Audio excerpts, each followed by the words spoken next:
আজ 8ই জুলাই, আর কয়েকদিন পরেই আমাদের 5 বছরের অ্যানিভার্সারি। সেই উপলক্ষে একটা ছোট্ট কিছু কিনতে বেরিয়েছি, কিন্তু বেরিয়ে রাস্তার এই অবস্থা দেখে বুঝলাম কাজটা অত সহজ হবে না। কি কিনতে যাচ্ছি আর কেনই বা এরকম ওয়েদারে বেরিয়েছি আর রাস্তার এমন অবস্থা কি করে হলো সবটা জানতে ভিডিওটা শেষ পর্যন্ত দেখতে থাকুন।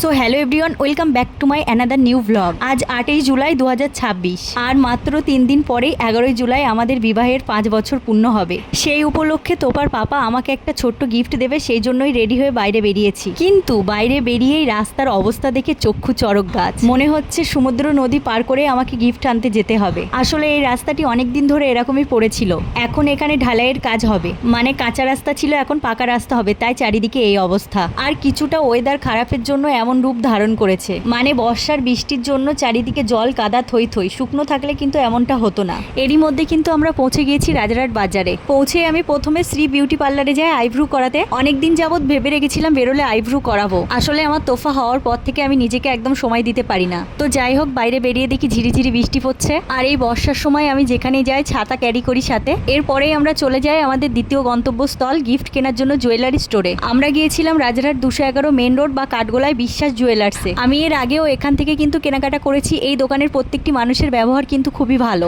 ভিতরে ঢুকে একটা বড় আয়না দেখে কিছু ভিডিও ক্যাপচার করে নিলাম, নিজেকে আর আটকাতে পারলাম না, কারণ আয়নার সঙ্গে মেয়েদের খুব একটা গভীর সম্পর্ক আছে। এবার আসি আসল কথায়। আজকে এখানে আসার মূল উদ্দেশ্য হলো আমার জন্য নয়, আমার মেয়ের জন্য গিফট নিতে। তোফার পাপা কিন্তু গিফটটা আমাকেই দিতে চেয়েছিল, কিন্তু আমি বললাম না, আমি আমার মেয়ের জন্য নেব। অনেকদিন ধরে ইচ্ছে ছিল মেয়েকে একটা বালা দেওয়ার। নিজের জন্য তো অনেক কিছু ইচ্ছা করে, কিন্তু মা হওয়ার পর মনে হয় বাচ্চার জন্য কিছু কিনলেই মনটা সব থেকে বেশি ভরে যায়। আর এটার ওয়েট কত ছিল, দাম কত নিয়েছিল, কারো জানার থাকলে কমেন্ট করবেন, আমি জানিয়ে দেবো। এরপরেই আমরা পাশে একটা রেস্টুরেন্টে চলে যাই কিছু খাওয়ার জন্য। সেখানে গিয়ে আমরা অর্ডার করি চিকেন মোমো আর এগ রোল। আমার তোফা কিন্তু রোল খেতে খুব পছন্দ করে, ও এখানে দাঁড়িয়ে দাঁড়িয়ে রোল খাচ্ছিল আর ফোন দেখছিল।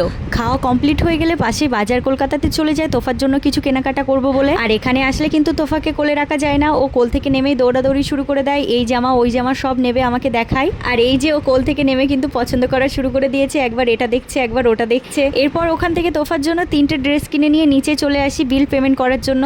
আর এই বিলিং কাউন্টারের পাশেই ঠিক দেখলাম কি সুন্দর একটা স্ট্যান্ড, ওখানে ছোট থেকে বড় সবার মাথার জিনিস আছে, ক্লিপ, ক্লাজার, গার্ডার, রাবার, সব রকমের। কালারগুলো এত সুন্দর যে চোখ আটকে যায়। এরপর বাড়ি ফেরার পথে বাড়ির জন্য কিছু সবজি নেওয়ার জন্য দাঁড়িয়ে যায়। আর এই কাকুটা কিন্তু অটোতে করে অনেক সবজি আনে।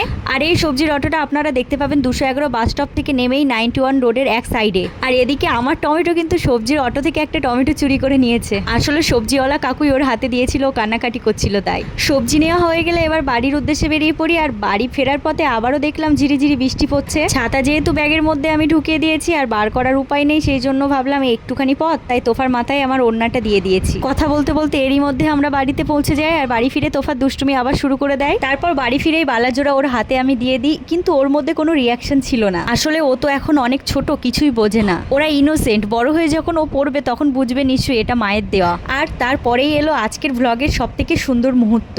তোফার পাপা তোফার হাতে একটা একটা করে বালাজোড়া পরিয়ে দিচ্ছিল, আর তোফা বসে সেগুলো চুপচাপ দেখছিল। এটা শুধু আমার তোফার জন্য না, প্রতিটা বাবা মায়ের কাছে তার মেয়ে রাজকুমারী। মেয়েরা স্পেশাল হয়, বাবার চোখে মেয়ে মানেই দুনিয়ার সবচেয়ে দামি। তো যাই হোক, অনেকের কাছে এটা সামান্য গিফট হলেও কিন্তু আমাদের কাছে এই গিফটটাই দুনিয়ার সবচেয়ে দামি, কারণ এটার সাথে মিশে আছে একজন বাবার কষ্ট আর ভালোবাসা। আর এই যে তোফার পাপার এক বন্ধু শক্তিগড়ে গিয়েছিল, সেখান থেকে শক্তিগড়ের ল্যাংচা, মিহিদানা আর সীতাভোগ এনেছিল। আমরা এখন বসে বসে সেটাই খাচ্ছি। তো ভিডিওটি আজ এখানেই শেষ করছি। সময় চলে যায় কিন্তু স্মৃতি থেকে যায়। সবাই সুস্থ থাকুন, ভালো থাকুন, দেখা হচ্ছে খুব তাড়াতাড়ি।